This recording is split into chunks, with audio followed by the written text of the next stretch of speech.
শয়তানের কিন্তু আরশ আছে, শয়তানেরও কিন্তু একটা আরশ আছে। কোথায় এটা জানেন?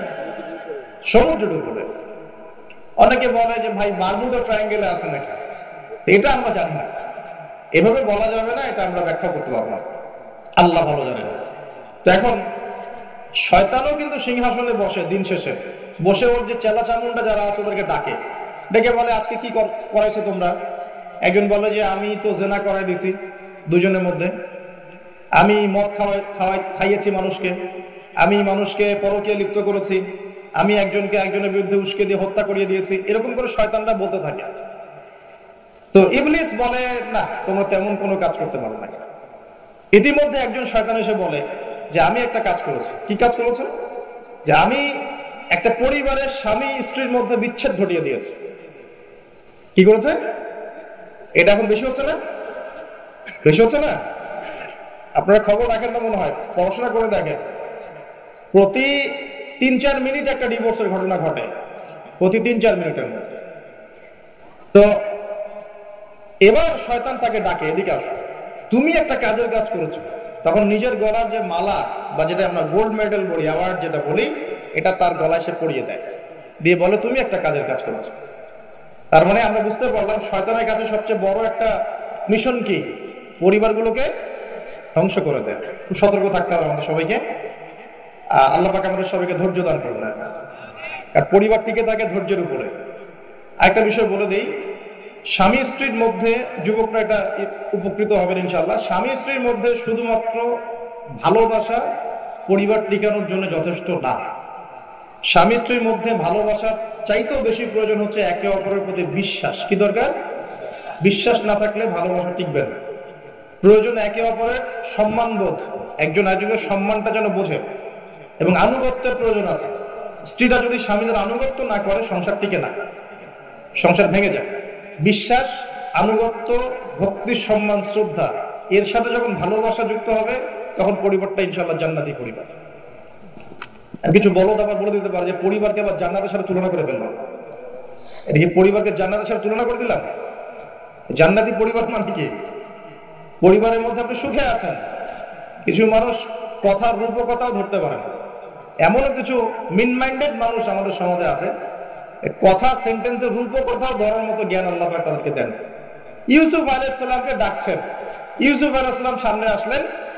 এখন ওই যে আজিজ তার স্ত্রী মহিলাদেরকে ডেকে বলছেন তোমাদের হাতে একটা করে চাকু, একটা করে ফল আছে, ইউসুফ আসো, বাইরে আসো। ইউসুফ বের হলেন। ইউসুফ আলাইহিস সালামকে দেখে এই মহিলারা কি করেছিল? ওই ফল কাটতে গিয়ে হাত কেটে ফেলছে। হাত কেটে ইউসুফের দিকে তাকিয়ে তারা বলছে যে মা হাযা ইল্লা বাশারা, এটা তো মানুষ না, ইনি তো মনে হচ্ছে মালাকুন কারীম, একজন সম্মানিত ফেরেশতা।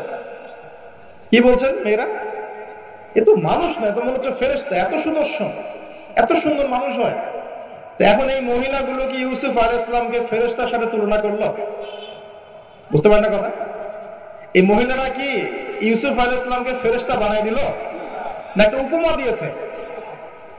আশ্চর্য একটা বিষয়। আপনি যদি মদিনায় যান, পরিবেশ দেখে বলেন মাশাআল্লাহ, একটা জান্নাতি পরিবেশ আছে, মানে কি আপনি মদিনা সমান সমান জান্নাত বানালেন? মানে এরা বাম পক্ষ সমান সমান ডান পক্ষ প্রমাণিত, এই তত্ত্বে বিশ্বাস করে।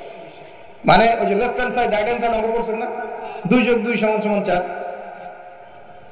কি বলবো, কাশ্মীর একটা জায়গা আছে না, কাশ্মীর একটা রিনাউন্ড প্রবাদ হচ্ছে কাশ্মীরকে এই পৃথিবীর ভূস্বর্গ বলা হয়। শোনেন নাই? কাশ্মীরকে পৃথিবীর ভূস্বর্গ। তার মানে কি কাশ্মীর আর জান্নাত সমান সমান? কাশ্মীর সমান সমান জান্নাত। এখন আপনি ইন্তেকাল করলে, আমরা ইন্তেকাল করলে কবর হবে হয় জান্নাতের টুকরা, না হলে জাহান্নাম, জান্নাতের বাগান, না হলে জাহান্নামের গর্ত। এটা আছে না হাদিসে? কবর হবে হয় জান্নাতের বাগান, না হলে কি জাহান্নামের গর্ত। এখন একজন জান্নাতি মানুষ, মনে করেন একজন জান্নাতি মানুষ, আমরা যার ব্যাপারে জানি যে তিনি জান্নাতি, যেমন এক্সাম্পল দিচ্ছি, নাম হচ্ছে মুয়াজ বিন জাবাল। নাম জানেন? সাহাবী, নাম শুনেছেন? মুয়াজ বিন জাবাল রাদিয়াল্লাহু আনহু ইনশাআল্লাহ জান্নাতি না জাহান্নামী? ইনশাআল্লাহ জান্নাতি। এখন মাওলানা তারেক জামিল সাহেব, তিনি তার হাফিজাহুল্লাহ তার কবর জিয়ারত করতে গিয়েছে এই কয়েকদিন আগে। আর সেখানে গিয়ে তিনি বলছেন যে আমি কবরের সামনে দাঁড়িয়ে আমি দোয়া করতে শুরু করলাম, মেশকাম্বরের ঘ্রাণ পেতে শুরু করলাম। মওলানা তারেক জামিল হুজুরের ভিডিও ক্লিপ আছে, দেখেন ইউটিউবে। তিনি বলছেন এখন একজন জান্নাতি সাহাবী, তো তার মাকবারা থেকে যে মেশকাম্বরের ঘ্রাণ আসলে এটা কি জাহান্নাম থেকে আসবে? এখন কেউ যদি বলে যে মাশাআল্লাহ এই ঘ্রাণ শুনে তো মনে হচ্ছে যে এটা জান্নাতি ঘ্রাণ, তার মানে কি সেই কবরটাকে জান্নাতের সাথে তুলনা করলো? মানে কবরটা সমান সমান জান্নাত। এই যে 2 যোগ 2 4 মেলানোর চেষ্টা করে, মানে মানুষের ইন্টেলেকচুয়াল লেভেল কত নিচু হয়ে গেলে একটা রূপকথাও মানুষ বুঝতে চেষ্টা করে না। আর এই সিলি একটা ইস্যুকে নিয়ে সারা অনলাইন গরম করে রাখে। আপনারা এমন ইসলামিক খেলাফত কায়েম হয়ে গেছে, আর কোনো ইস্যুই বাকি নাই। এই একটা ইস্যুই বাকি আছে, এটা শেষ হলেই খতম, খালাস। আমি আপনাদেরকে রিকোয়েস্ট করবো যে পড়াশোনা করেন এবং দূরদর্শিতা অর্জন করেন। উম্মাহ এখন কোন জায়গায় আছে, আমাদের ল্যাকিংস গুলো কোন কোন জায়গায়, এবং কোন কোন জায়গায় আমাদের বেশি কাজ করতে হবে সেগুলোকে বেশি গুরুত্ব দেন। আর দিন শেখার জন্য অনলাইন একমাত্র প্ল্যাটফর্ম নয়, এখানে পড়ে থাকবেন না। এখানে ফিতনা বেশি, এখানে জ্ঞানের চাইতে ফিতনা কিন্তু বেশি। এখানে জ্ঞান যতটুকু পাবেন তার চেয়ে ফিতনা ফাসাদ বেশি। এর চেয়ে আমি রিকোয়েস্ট করি আপনারা কনস্ট্রাকটিভ সিলেবাসে পড়াশোনা করে আলেম ওলামাদের সংস্পর্শে থাকবেন, মসজিদ মাদ্রাসার সাথে সম্পৃক্ততা রাখবেন, যারা হকপন্থী ওলামায়ে কেরাম তাদের সাথে সম্পৃক্ততা রেখে দিন চর্চা করবেন।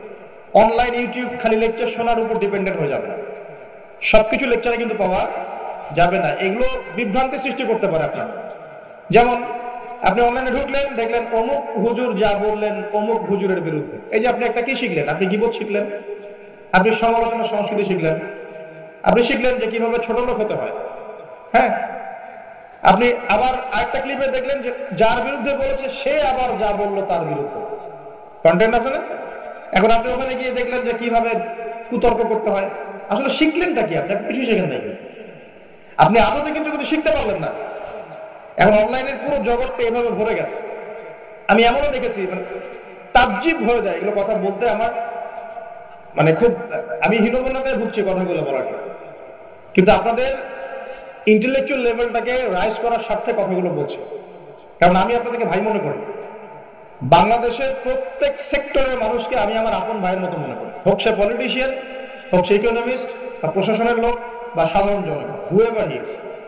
আপনি যখন পুরো জাতির সবাইকে আপন করতে পারবেন না, তাদেরকে নসিহত করতে পারবেন না, সাম্প্রদায়িক হয়ে যাবে, তখন আপনি একটা সম্প্রদায়ের স্বার্থ দেখবেন, অন্যদের স্বার্থ আপনি দেখতে পারবেন না। দেখুন, আমার কথাটা গৌরবের সাথে শুনুন। একজন ব্যক্তি বিশুদ্ধ করে কোরআনও তেলাওয়াত করতে পারে না। একটা আয়াত তেলাওয়াত করতে আমি নিজে দেখছি তার 15-20টা ভুল হচ্ছে। এই ভুলগুলো এমন মেজর ভুল হচ্ছে যে আয়াতের অর্থ বিকৃত হয়ে যাচ্ছে। সেই মানুষকে দেখলাম স্টেজের মধ্যে বসে বড় বড় আলেম যারা ইফতা ফারেগ হয়েছেন, বড় মুহাদ্দিস মুফাসসির মুফতি হয়ে গেছেন, ওই মুফতি সাহেবদেরকে সরাসরি স্টেজে চ্যালেঞ্জ করছে যে বুকের পাটা থাকলে আমার সামনে আয়। অথচ আমি নিজে তেলাওয়াত শুনে দেখলাম সূরা নিসার একটা আয়াত তেলাওয়াত করতে 12টা ভুল করে ফেলেছে। তেলাওয়াতই হয় না, মানে মদ মাখরাজ মক্তব আছে না, মক্তব, এই মক্তবের লেভেলের বাচ্চারা যে তেলাওয়াতটা পারে সেই তেলাওয়াতটাও পারে না। দেখেন, ইব্রাহিম আলাইহিস সালামকে আল্লাহ পাক বলছেন 3 দিন স্বপ্ন দেখিয়ে তোমার ছেলেকে জবাই করতে হবে, পরীক্ষা তোমার জন্য একটা। এখন তিনি গিয়ে তার সন্তানকে বলছেন ইন্নী আরা ফিল মানামি আন্নী আযবাহু, হে আমার সন্তান, আমি স্বপ্নে দেখেছি আমি তোমাকে জবাই করছি, ফানজুর মাযা তারা, তোমার রায় কি আমাকে বলো। সন্তান বলছে ইসমাঈল আলাইহিস সালাম ইয়া আবাতি ফাআল মা তু'মার, হে আমার বাবা, আল্লাহ আপনাকে যা আদেশ করেছেন তাই করো। সাতাজিদুনি ইনশাআল্লাহ মিনাস সাবিরিন, ইনশাআল্লাহ আপনি আমাকে ধৈর্যশীল পাবেন। এই ছেলের বয়স কিন্তু আমাদের এই ইয়াং জেনারেশনের চেয়ে অনেক কম। যে জেনারেশন রাত 3টায় অ্যালার্ম দিয়ে যে আর্জেন্টিনা খেলা দেখতে ওঠে, এই জেনারেশনের চাইতে ইসমাইলের বয়স কিন্তু অনেক কম। তার বয়স তখন হয়তো 10 বা 12 বা 14। কি শিক্ষা দিলেন তার পিতা তার মা তাকে, যে আল্লাহর আদেশের সামনে জীবন দিতেও তার কোনো পরোয়া নাই। বলছে আব্বা আপনি যা স্বপ্ন দেখেছেন, আল্লাহ আপনাকে যা আদেশ করেছেন আপনি করেন। তাহলে কোন শিক্ষার ঘাটতি আমাদের মধ্যে আছে ভাবতে হবে না এগুলো। ইব্রাহিম আলাইহিস সালাম কিন্তু তার সন্তানকে মানুষ করেন নাই, মনে রাখবেন। তিনি মাঝে মাঝে আসতেন, যাওয়া আসা করতেন, কারণ তার আরেকটা পরিবার ছিল সিরিয়ায়। সারা আলাইহিস সালাম, তার আরেকটা পরিবার ছিল, 2 স্ত্রী। তো তাকে মানুষ করেছেন কিন্তু তার মা হাজারা আলাইহিস সালাম। কোন মা? যেই মাকে ইব্রাহিম রেখে আসছেন কাবা ঘরে, মনে আছে? খাবারও ছিল না, পানিও ছিল না। তিনি বলছেন আপনি কেন রেখে যাচ্ছেন ইব্রাহিম? ইব্রাহিম আলাইহিস সালাম বলেন আল্লাহর হুকুমে। এখন এই মা বলছেন যে যদি আপনি আল্লাহর হুকুমে আমাকে রেখে যান, আমাদেরকে রেখে যান, ইনশাআল্লাহ আল্লাহ পাক আমাদেরকে ফেলে দিবেন না। তো এই মায়ের গর্ভ থেকে ইসমাইল হবে না তো কি আমাদের মা বোনদের গর্ভ থেকে ইসমাইল হবে? আমাদের মা বোনরা এখন কি করে? সারাদিন যে মুভিজ, এই যে সিরিয়ালস, স্বামীকে সম্পত্তির জন্য প্যারা দিতে দিতে স্বামীর হার্ট স্ট্রোক করে ফেলে। বহু স্বামী আছে হারাম খাইতে চায় না, স্ত্রী পাল্লায় করে হারাম খায়। হ্যাঁ, আমি কিছু প্র্যাকটিক্যাল কথা বলছি। বহু স্বামী আছে হারাম খেতে চায় না, সন্তান সন্ততির স্ত্রীদের চাপে পড়ে তাকে 2 নাম্বারই করতে সে বাধ্য হয়। কেন করে? পরিবারের জন্য করে। আমরা কিন্তু বোকা পুরুষ মানুষ, আমরা যারা আছে আমরা কিন্তু আসলে বোকা জাতি, জানেন? আমার বয়স অনেক কম যদিও আপনাদের চাইতে, তবে আমি কিছু বিষয় ফিল করেছি আমার লাইফে, যেটা আমি মনে করি আলহামদুলিল্লাহ আল্লাহ পাক আমাকে নিয়ামত দিয়েছে। যেমন আমি ফিল করেছি আমার লাইফে যে মানুষের আল্লাহ ছাড়া আপন বলতে কেউ নাই, এটা আমি ফিল করেছি। আল্লাহ পাক ছাড়া একজন মানুষের সত্তাগত আপন, আপনার সত্তা আত্মাগত আপন বলতে আসলে কেউ নাই। যারা আছে আমাদের আশপাশে সবাই সবার স্বার্থে থাকে, সবাই সবার প্রয়োজনে থাকে। প্রয়োজন শেষ হলে আপনাকে চিনবেও না নাকি। আপনি আমি যখন ইন্তেকাল করবো এমন হবে 40 দিন পর কেউ আমাদের কবর জিয়ারত করবে কিনা সন্দেহ আছে। এগুলো বাস্তবতা। আর আমরা বোকা কেন জানেন? আমরা এই দুনিয়ার মানুষদের স্বার্থেই, আমার আশপাশের মানুষগুলোর স্বার্থেই সারা জীবন আল্লাহর বিরুদ্ধে চলি, হারাম খাই, সুদ খাই, ঘুষ খাই, দুর্নীতি করে ওদের মুখে হাসি ফোটানোর জন্য। যেই মানুষগুলো আমাকেই চিনবে না পরকালে, বা দুনিয়াতেই মারা গেলে আমাকে চিনবে না, তো সেই মানুষগুলোর জন্য আমি আল্লাহর বিরুদ্ধে চলে যাই। আমরা বোকা না? আর দেখবেন যেসব পুরুষের সৎ থাকতে চায় তারা শেষ বয়সে খুব একা হয়ে পড়ে। খেয়াল করে দেখেন, যে পুরুষটা সৎ থাকতে চায় শেষ বয়সে গিয়ে দেখবেন তারা খুব একাকিত্বে ভুগছে। এখন একটা কমন সমস্যা, এটা অনেক প্রবীণ মানুষ যারা আছেন তারা কিন্তু একাকিত্বে ভোগে, খুব একাকিত্বে ভোগে। স্ত্রী দেখছে না, সন্তান খোঁজ খবর নিচ্ছে না, বন্ধু বান্ধবরা নাই, হ্যাঁ, বৃদ্ধাশ্রমে গিয়ে পড়ে আছে। পরিবারগুলোতে এখন পুরুষ নির্যাতন বেড়েছে আর কি। হ্যাঁ, কথা একটু ভিতর থেকে বোঝার চেষ্টা করবেন। হ্যাঁ, নারী নির্যাতন তো আছেই, আমরা জানি। এমন দুশ্চরিত্রের লম্পট অনেক পুরুষ আছে সমাজে, যৌতুকের জন্য মেয়েদেরকে চাপ দেয়, স্ত্রীদেরকে চাপ দেয়, তাই না?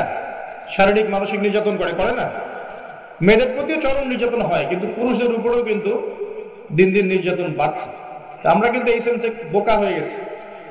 চালাক হবো কখন? যখন আমরা আমাদের দুনিয়ার প্রতিটা কাজ আল্লাহর সন্তুষ্টির জন্য করব। দুনিয়ার প্রতিটা কাজ যদি আমরা আল্লাহর সন্তুষ্টির জন্য করি, তাহলে আমরা কারো ব্যবহারে কথায় কষ্ট পাবো না ইনশাআল্লাহ। কারণ আমাদের সালাত, ইন্না সালাতি ওয়া নুসুকি মাহইয়ায়া ওয়া মামাতি, আমাদের সালাত সব স্যাক্রিফাইস, জীবন মৃত্যু কার জন্য? আল্লাহর জন্য। আল্লাহর কাছে আমার এক্সপেকটেশন থাকবে যে আল্লাহর কাছে আমি চাই, কোনো মানুষের কাছে কোনো এক্সপেকটেশন নাই, তখন আপনি কষ্ট পাবেন না। জীবনে সুখে থাকার ফিলোসফি অফ হ্যাপিনেস হচ্ছে এটা। জীবনে সুখে থাকার, সুখী হওয়ার, এই দুনিয়ার জীবনে সুখী হওয়ার ফিলোসফি হচ্ছে যে আল্লাহ ছাড়া কারোর কাছে আশা করেন এবং আল্লাহ ছাড়া অন্য কারোর জন্য কোনো কিছু করতে চান না, আল্লাহকে সন্তুষ্ট করার জন্য করতে যান। ইনশাআল্লাহ আল্লাহ পাক আপনাকে সবকিছুই দিবে ইনশাআল্লাহ। সম্মান, মর্যাদা, প্রতিপত্তি, মানুষের ভালোবাসা সবই পাবেন যদি আপনি আল্লাহর হয়ে যান। আমি একটু ভিতরে চলে আসছি আর কি, বাইরে আসি আবার, আসেন। তো এই যে কুরসির কথা বলছিলাম, আয়াতুল কুরসি কেন তেলাওয়াত করবেন? কারণ রাত্রেবেলা একজন মালাক বা ফেরেশতা আপনাকে পাহারা দিবে ইনশাআল্লাহ। আর পশ্চিমাদের দর্শন বলে দিলাম, ওরা কিন্তু এই অদৃশ্যের জগতে বিশ্বাস করে না। এই কারণে আমরা যারা অদৃশ্যের জগতে বিশ্বাস করি, আমাদেরকে এইসব সাম্প্রদায়িক শব্দ দিয়ে তারা সারা বিশ্বের বুকে আন্ডারএস্টিমেট করার চেষ্টা করেছে। এটা ধরতে হবে। ওরা সামনে আসেন। এখন কুরসির পরে কি আছে? এই কুরসির উপরে আছে একটা মহাসাগর। কি আছে? মহাসাগর। নাসা কি বলেছে এখন পর্যন্ত? এই জন্য আমরা কেউ বিশ্বাস করি না। কালকেই যদি দেখবেন নাসা বলে দেয় হ্যাঁ একটা মহাসাগরের সন্ধান পাওয়া গেছে, পৃথিবী থেকে লক্ষ কোটি আলোকবর্ষ দূরে, নাম দিয়ে দিল যে পয়েন্ট FM 0000mm2, একটা নাম দিয়ে দিল। ওরা তো এরকম নাম দেয় আর কি, তাই না? তখন কিন্তু দেখবেন সারা বিশ্বের মানুষ চোখ বন্ধ করে বিশ্বাস করবে কি না? আমরা কিন্তু আল্লাহর প্রতি চোখ বন্ধ করে বিশ্বাসের জায়গায় এই পশ্চিমাদের উপর এখন চোখ বন্ধ করে বিশ্বাস করি। দেখি বুঝেন, এটা কিন্তু শিরক হচ্ছে, এটাও শিরক হচ্ছে। তো একটা কথা মিস করে গেছি, ইব্রাহিম আলাইহিস সালাম জবাই করার যে পরীক্ষায় পড়েছিলেন তখন কিন্তু তিনি প্রশ্ন করেননি আল্লাহকে, আল্লাহ একজন মাসুম বাচ্চাকে কেন জবাই করব, এর পিছনে যুক্তি কি, এর পিছনে বিজ্ঞান কি, এর পিছনে দর্শন কি, প্রশ্ন করেছিলেন? তিনি একদম সামি'না ওয়া আতা'না, আল্লাহ পাক আদেশ করেছেন, চোখ বন্ধ করে পালন করতে গিয়েছেন। ইব্রাহিম আলাইহিস সালাম অন্ধভাবে আল্লাহর আদেশ মেনে চললেন না? আর ইব্রাহিম আলাইহিস সালাম সবচেয়ে বড় মুসলিম না আমি সবচেয়ে বড় মুসলিম?